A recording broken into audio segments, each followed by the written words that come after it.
Tá na luta, corre do dia a dia. Mamita é fria, mas precisa ir trabalhar. Essa rotina em toda firma começa às 7 da manhã. Patrão reclama e manda embora quem atrasar. Trabalhador brasileiro, que sem dinheiro vai dando um jeito, vai pro serviço. É compromisso, vai ter problema se ele faltar. Salário é pouco, não dá pra nada. Desempregado também não dá. E desse jeito a vida segue sem melhorar. Trabalhador brasileiro, trabalha igual burro e não ganha dinheiro. Trabalhador brasileiro, trabalhador. Olá, amigos do programa Sindicatos e Movimento. Nós voltamos aqui para conversar com os companheiros dos sindicatos bancários. Nós vamos bater um papo sobre o que aconteceu em Brasília na votação da PL 4.330, a PL da terceirização, a tão falada PL da terceirização, que com certeza, né, essa aprovação prejudica muito o conjunto dos trabalhadores e toda a sociedade brasileira.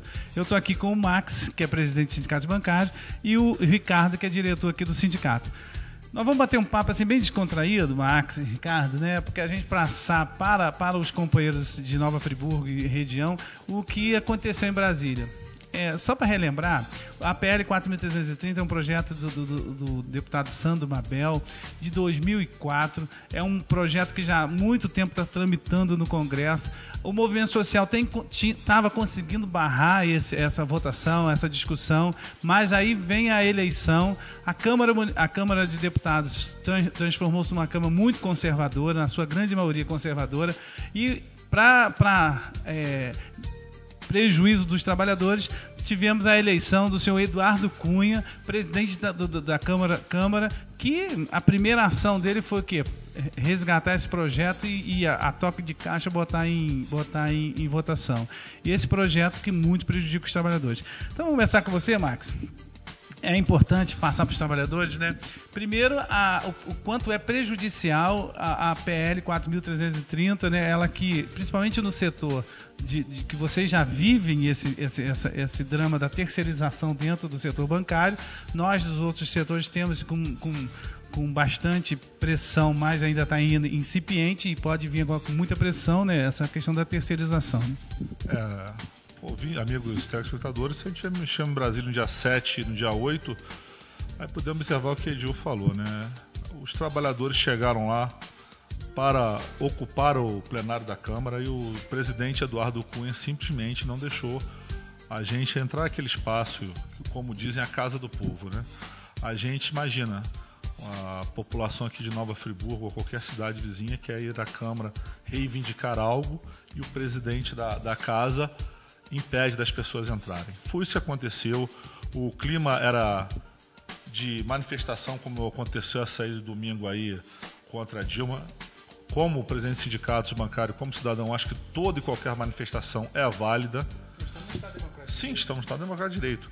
Só que ao chegar lá, a mando do presidente da casa, houve bastante truculência e fomos postos para fora. O presidente Eduardo Cunha, né, que é aqui do estado do Rio de Janeiro, ele resgatou o processo, como disse o Edil, o projeto, aliás, porque ele é financiado por empresas que terceirizam. Na sua prestação de contas, empresas que o financiam, não vou falando das empresas aqui, são as empresas que praticam a terceirização. Aí nada mais do que justo, na cabeça dele, que é injusto com a classe trabalhadora, aprovar um projeto de quem o financia. Para ele é financiamento, para outros candidatos é Caixa 2. Essa já começa a incoerência do Eduardo Cunha. A gente viu e pela imprensa e pelos informes que vocês passaram para a gente, foi de uma forma meio truculenta que a segurança do Congresso, né, ele partiu para cima. Eu vi até uma reportagem que gente saiu ferida. Por quê? Porque o trabalhador, toda vez que ele vai se manifestar, por incrível que pareça, a polícia aparece, né? A polícia aparece de forma meio truculenta e querendo afastar, que é um direito dele. A gente considera, na nossa avaliação, está há algum tempo nessa estrada aí, que quando é movimento sindical, parece que a palavra sindicato é demonizada para essas pessoas, né? E o termo é esse mesmo. Esquecem que antes de estarmos de sindical que nós estamos, nós somos eleitos pela categoria, nós somos trabalhadores. Nós temos os mesmos anseios e aspirações de qualquer outro trabalhador que não seja dirigente sindical. A gente está aqui para defender o coletivo, estamos aqui para defender aqueles que estão sem direito. E esse projeto é tão perverso que quando são 12 milhões de trabalhadores terceirizados e 33 milhões de trabalhadores com carteira profissional formal. Eles querem igualar os 33 aos 12 e, se possível, piorar. O que está ruim ainda pode ser pior. Isso tudo visando aumentar os lucros, aumentar a exploração sobre o trabalhador. Para a gente leva o peso de exploração, acidente de trabalho, carga horária diferenciada a maior, fins de direitos e para o patrão o lucro. Infelizmente, o Congresso que lá está, como você bem disse, ele foi eleito pela população, a gente sabe da maneira que foi, que vários deputados aí têm milhões e milhões para comprar os seus votos, temos que falar a verdade, né? Aí eles não estão aí para reforma política, não estão aí para nada, eles querem dar satisfação a quem os financia. É verdade. Aí a gente está com o Ricardo também. Ricardo esteve em Brasília também, junto com o Max e outros diretores, não só daqui de Friburgo, mas do Estado. Max, Ricardo, a sua impressão também, essa situação, o projeto 4.330, ele prevê a terceirização da atividade fim da empresa, que é o que é mais complicado. Você tem que entender, trabalhador, que a atividade fim é o seguinte, vou dar um exemplo nosso do vestuário. A costureira. A costureira hoje pode se constituir uma empresa, entre aspas, que vai fornecer mão de obra para as confecções e esse fornecimento terceirizado, ele vai não garantir os mesmos direitos de você que tem uma carteira assinada. Na verdade, Edil, a PL 4330, quando entra um projeto de lei com algum parlamentar, a gente tem a esperança de ser alguma coisa benéfica para o povo, para os trabalhadores, teoricamente. Só que o Congresso atual, infelizmente, ele é, em sua maioria, patronal, de patrões realmente. Então está muito difícil reverter, porque na verdade essa PL não era nem para ter entrado em pauta, era para ter arquivado definitivamente em 2004. Porque isso foi e está sendo um câncer e vai ser muito pior na frente para os trabalhadores. Não só na perda de direito, mas nas sequelas que se essa PL for se transformar em lei, vai se dar nas categorias, não só de bancários, texto, vestuário e todas as categorias em geral, porque a carga horária vai aumentar muito, as condições de trabalho vão diminuir, vão ter lesões seríssimas, porque vão ficar tendo a carga horária quase, vamos dizer assim, 30%, 40% a mais, com salário reduzido, já tem uma estatística aí em 38%.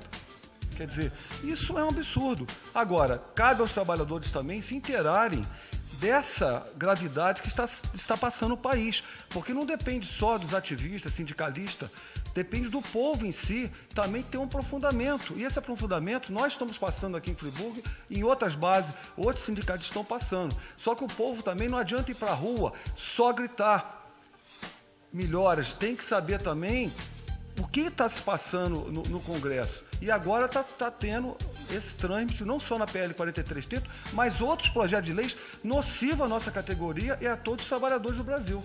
É verdade, e deixar bem claro isso, que a gente está falando da PL 4.330, mas tramita hoje no Congresso diversos projetos que prejudicam o conjunto dos trabalhadores. Fim do 13º, é a questão dos 40% das emissões, né? Quando você é demitido, você recebe 40%, né, de multa do FGTS, a questão das férias, diminuir a situação das férias. Então, diversos projetos que estão perniciosos aos trabalhadores estão tramitando. Então, não existe uma luta só em cima da PL. A nossa luta pontual hoje é na PL 4.330, que ela ainda não, essa luta não terminou, ainda vai passar pelas comissões, pelos congressos. Nós acreditamos até que quando chegar no Senado, tenha algumas emendas que não sejam tão desfavoráveis como foi no Congresso, na parte parlamentar dos deputados federais, porque lá a grande maioria, infelizmente, votou a favor da continuidade desse projeto.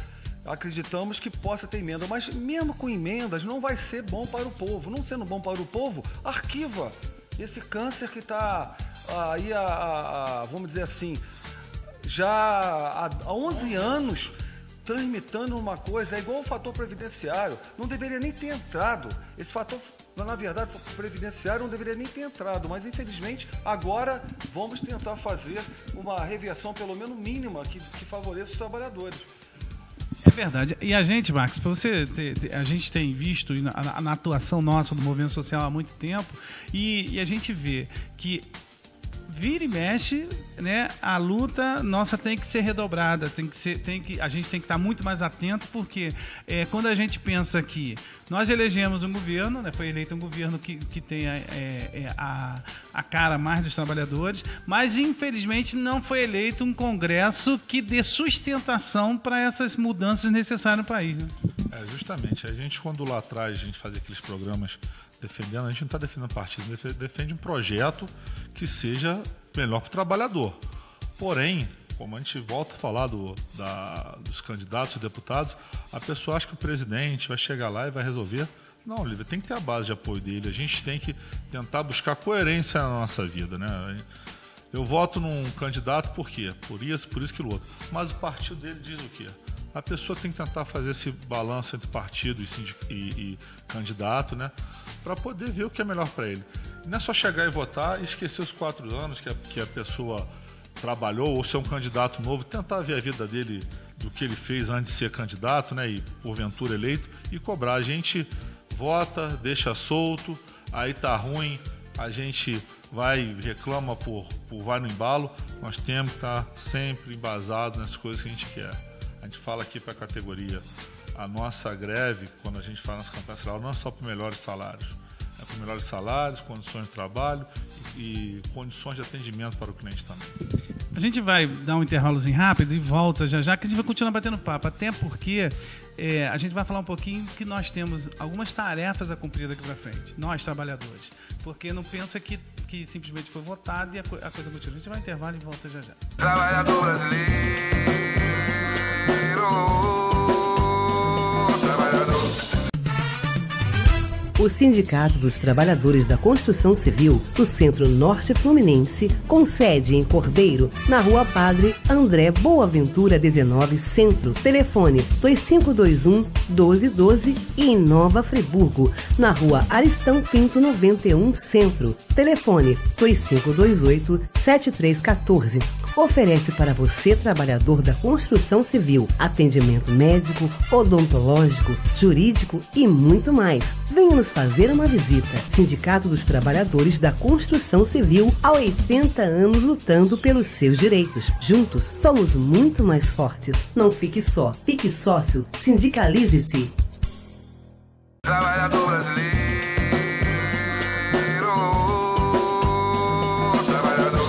Voltamos com o programa Sindicatos Movimento. É um programa feito para você que tem o patrocínio do Sindicato dos Bancários, Sindicato da Construção Civil, Sindicato dos Metalúrgicos e Sindicato dos Textos. Temos o apoio do Simpro, do Sindicato dos Professores, temos o apoio do Sindicato dos Químicos. Esse programa traz os assuntos das categorias e a gente também o que está acontecendo em nossa cidade, no estado e no país. Hoje nós estamos conversando aqui com os companheiros dos sindicatos bancários, o Max e o Ricardo, sobre a votação em Brasília da PL 4.330. Os companheiros foram representantes nossos, para não botar assim, dos trabalhadores em Brasília e muito trazendo para vocês que viveram na pele, né, Max, né, cara, o que aconteceu. Uma das coisas que a gente viu pela televisão foi, a gente já falou no primeiro momento, foi a truculência, né, da parte da segurança. E uma das coisas que me impressionou tanto o companheiro Vicentinho, que é deputado, foi aí presidente da CUT, deputado, e eu vi ele sendo retirado porque teve spray de vento. Ainda teve o Paulo Pimenta do Rio Grande do Sul também, que tentou passar e a segurança impediu e ainda jogou spray no gás. Foi isso aí. A gente estava no primeiro dia, todo mundo viu aquelas imagens na televisão, no dia 7. Aí no dia 8, após a votação lá, o quadro estava bem reduzido de manifestantes, mas a gente continuou em Brasília. Fomos para o anexo 2 ao Congresso, começou a chover, lá tem uma marquise. Aí o deputado Paulo Pimenta, que estava discursando, queria levar o carro de som até para baixo da marquise. Lógico, tem um monte de trabalhadores lá, vou falar próximo. Um do segurança mando, Eduardo Cunha, falou que ninguém passava de tal ponto lá. E ele se identificou como deputado, ele falou assim, estou a mando do presidente e ninguém passa. E mandou spray de pimenta nesse deputado Paulo Pimenta, né? É o pimenta bom e é o pimenta ruim. Quer dizer, é uma falta de bom senso. Foi necessário vir pessoas lá de dentro da Câmara para falar para aquele segurança que poderia mesmo manifestar debaixo da marquise, que estava uma chuva torrencial, uma chuva forte, Brasília quase não chove, até isso aconteceu naquele dia. E foi assim que nós fomos tratados, com truculência, com virulência e com ódio.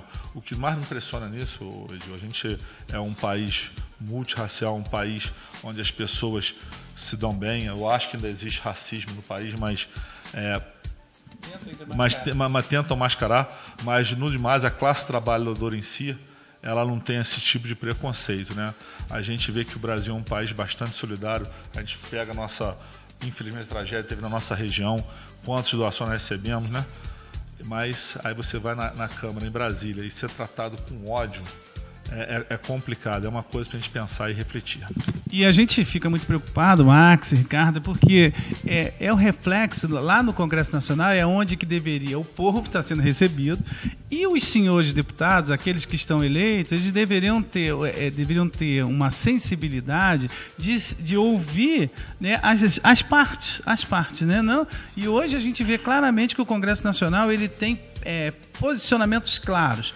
Grande parte deles ali que defende o lado empresarial, uma parte que é do latifúndio, né, que defende o latifúndio, alguns que se dizem neutros, e nós, trabalhadores, temos uma bancada muito reduzida. E isso faz com que a gente, um projeto com a PL 4.330, como o próprio Ricardo já disse, já deveria ter sido arquivado, volta à baila e bota aí em xeque o seu trabalho. Eu sempre falo, você bota em xeque a sua carteira assinada, os seus direitos. Não é verdade?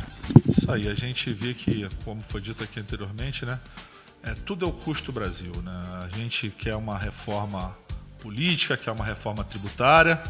A gente até podemos discutir uma reforma trabalhista, mas sobre a ótica que o trabalhador ganha. A gente não pode nunca pensar que sempre quem vai pagar a conta nesse país é o trabalhador. Como numa reforma política que a gente defende aqui, é o fim do financiamento de campanha para todos terem condições de concorrer de forma igual. E a reforma tributarista, quem tem muito tem que pagar muito. Nós somos da classe trabalhadora que tem um pouco. Nós que temos já a nossa conta ali, a gente não tem... A gente paga imposto, somos nós. Né?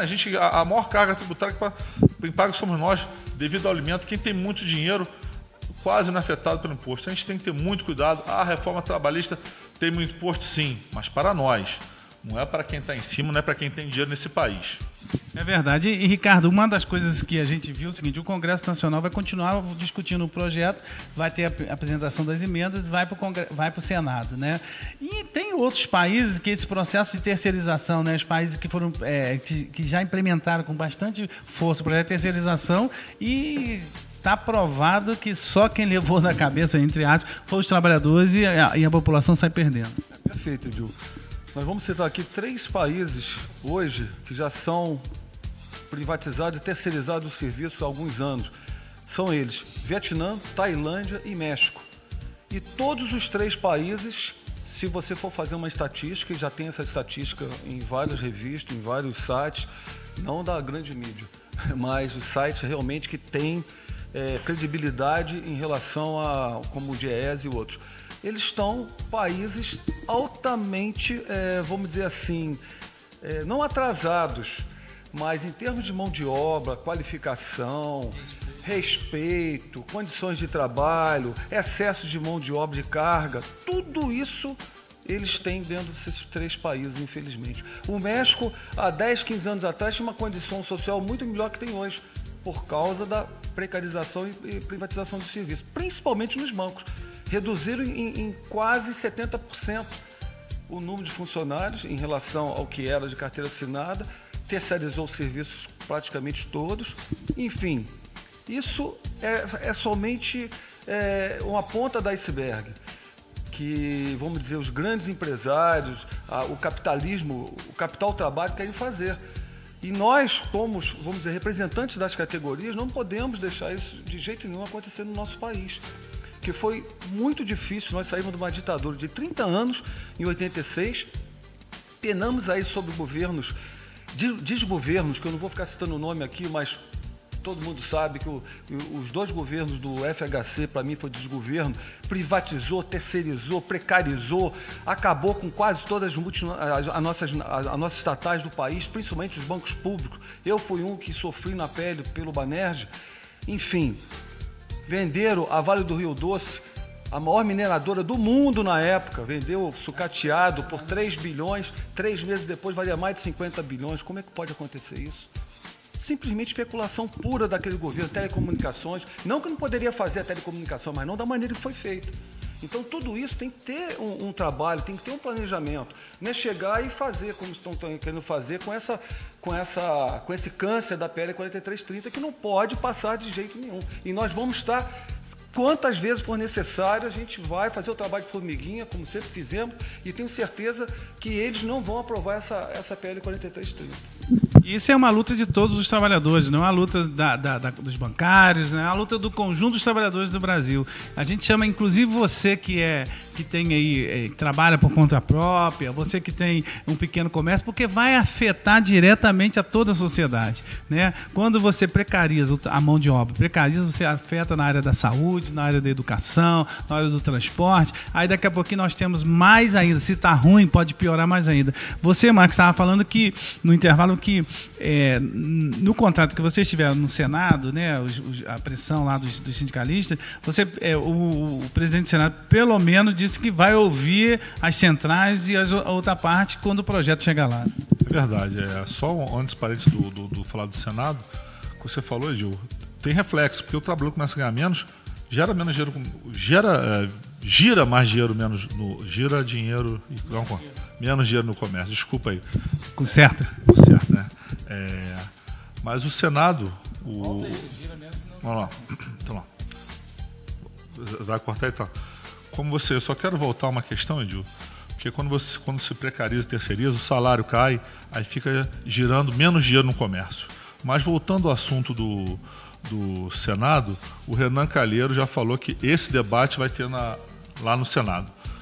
Se vai ser favorável ou não a nós trabalhadores é outra história. Mas se você poder ouvir as centrais, que representam os sindicatos, e estes representam os trabalhadores, já é um grande avanço, já é um bom sinal. A gente espera e deseja, né? O sindicato bancário foi, como você bem disse, a gente vai não só representando o sindicato, vai representando a luta dos trabalhadores de Nova Friburgo, a gente vai representando a luta dos trabalhadores da região, porque a gente sabe que a nossa região já está enfraquecida economicamente pelas diversas coisas que vêm acontecendo.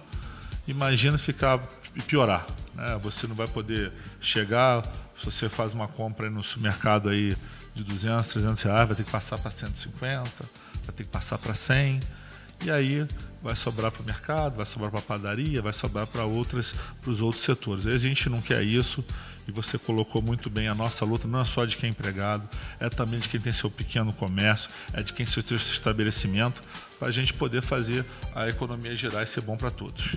E a gente fala, se eu posso falar isso por experiência, eu sou do setor do vestuário, né, eu trabalho no sindicato dos vestuários, e existe aqui em Friburgo, Max, uma grande gama de trabalhadores que já trabalham como eles chamam de facção. O que é facção?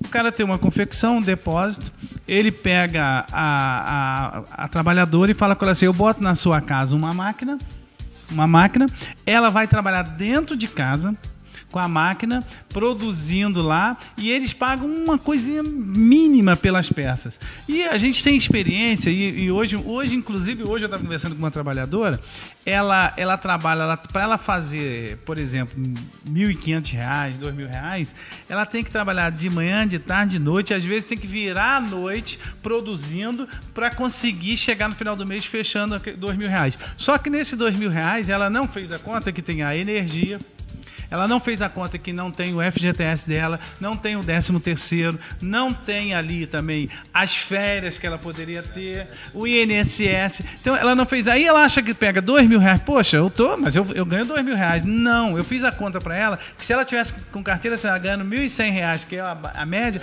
ela teria muito mais ganhos do que. E sem contar que ela não está contribuindo nada para a aposentadoria dela. Então, esse é um exemplo clássico da terceirização que existe, da precarização do serviço, que nós já temos aqui em Nova Friburgo. Muitas vezes no discurso que eu faço com o sindicato patronal, que ele fala assim, mas a China está prejudicando a produção brasileira, não é não. É esse tipo de precarização, esse tipo de mão de obra que rebenta com a gente, né? Inclusive a saúde do trabalhador. Com certeza. E também para ressalvar também, mesmo que passe a PL 4330 no Senado, ainda tem um voto de Minerva que eu tenho certeza que a presidente Dilma poderá vetar. Isso também vai por etapas, né? Agora, em relação à saúde, só vai dar problema. Porque se nós temos hoje todas as normas legalizadas e já temos o número de sequelas por esforço repetitivo, principalmente na parte do sindicato que você coordena, que são vestuário. Nós bancários também, que são a parte de caixa. Você imagina terceirizando e precarizando o serviço, sem ter a condição de dar uma condição melhor em relação a uma ergonomia, a condição de horário, a fazer uma pausa, enfim. Isso vai se nós já estamos numa epidemia, vai ser um massacre, vai ser, eu acho assim, vamos dizer, as pessoas não vão ter as mínimas condições, elas vão simplesmente não ter nem 10 anos hoje de sobrevida. Se o trabalhador tem que trabalhar 35 anos, a mulher 30 anos, na terceirização, com 10 anos, praticamente mais da metade dessa população terceirizada e precarizada que vai estar, infelizmente, elas vão estar lesionadas e sequeladas. Então isso é muito problemático para as gerações que estão vindo aí. Para você ter ideia, nós somos no setor do vestuário. O vestuário tem uma média de 15 a 20 mil trabalhadores na região, no centro-norte fluminense, né? A nossa estatística é que 10% da categoria já está lesionada. 10%, isso oficialmente. Então, 10%, então nós já temos muito mais de 2.000 trabalhadores com sequelas graves na questão da doença por esforço repetitivo. Então, imagine isso dentro de um processo já desregrado de terceirização, coisa que já acontece no nosso setor, mas isso de forma legalizada. Isso, Edil, você está pegando o ângulo das doenças físicas, patológicas. Agora, tem as doenças psicossomáticas, que são as doenças que vêm do emocional, da saúde mental, que é tão ou mais agravante hoje na atual jornada de trabalho do nosso país. Por quê? As condições hoje não se são apropriadas, vão piorar mais ainda. As sequelas de síndrome do pânico, principalmente nos setores que exigem muita carga e muita, vamos dizer assim, produtividade, como é o caso das costureiras, no caso dos bancários, não é uma produtividade física, mas é uma produtividade mental, que vai ter que vender papel. É até assim, vamos dizer, constrangedor para um bancário, eticamente falando, você tem um cliente aqui na frente e não poder falar para esse cliente o que aquele papel é nocivo, mas tem que vender o papel, porque senão chegar no final do dia, tem lá de cima, vai vir em cima de você. Então, isso tudo gera, a curto prazo, nem a longo prazo, em 3 a 5 anos, sequelas muito fortes no setor emocional das pessoas.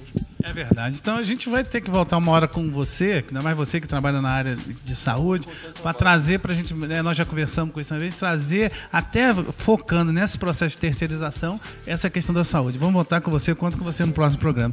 Então, Marco, nós já chegamos ao final e, infelizmente, nosso tempo é curto, mas eu queria que você deixasse aqui um alerta para os trabalhadores, porque a luta não terminou ainda, né? Ela continua.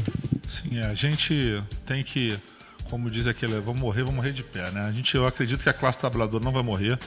Eu acredito que a classe trabalhadora tem que se reinventar. A classe trabalhadora tem que partir para cima, porque não é o nosso mundo do trabalho hoje que está em jogo, né? O que está em jogo são os futuros nossos filhos, das pessoas que ainda não estão aqui no momento, mas que virão no futuro, que é os filhos dos nossos filhos, e assim sucessivamente. Eu creio que a gente começar a ver o outro lado da história, se desligar de certas emissoras que fazem um discurso daquilo que eles querem, do discurso do poder, do discurso do capital, do discurso do direito, do dinheiro, passar para meios alternativos como essa TV que passa o nosso programa, buscar novas informações em outros sites. A internet está aí, o campo é vasto para você pesquisar e criar seu censo. Não deixe que crie um censo para você. Valeu, obrigado aí pela sua participação. Ricardo, obrigado pela sua participação. Até um próximo programa. Eu só falo que a luta é permanente e nós vamos nessa permanência sempre atuar a favor dos trabalhadores, que nós somos trabalhadores também. É isso aí, eu queria agradecer a sua participação, do Max, e dizer para os trabalhadores que a luta continua. O Che Guevara já dizia: lutar sempre, vencer talvez, desistir jamais. Essa é a frase de Che Guevara que permeia a nossa luta do dia a dia, que é sempre na luta e não vamos desistir. É isso aí, a PL 4.330 prejudicar você, a todos os trabalhadores e a toda a população de Nova Friburgo. Nós vamos continuar. Ainda tem aqui. Pode perder uma rosa, 2 rosas, 3 rosas, mas a primavera sempre virá. É isso aí. Até o próximo programa, se Deus assim permitir. Um abraço. Está na luta, corre do dia a dia. Marmita é fria, mas precisa ir trabalhar. Essa rotina em toda firma começa às 7 da manhã. Patrão reclama e manda embora quem atrasar. Trabalhador brasileiro, que sem dinheiro vai dando um jeito, vai pro serviço. É compromisso, vai ter problema se ele faltar. Salário é pouco, não dá pra nada, desempregado também não dá. E desse jeito a vida segue sem melhorar.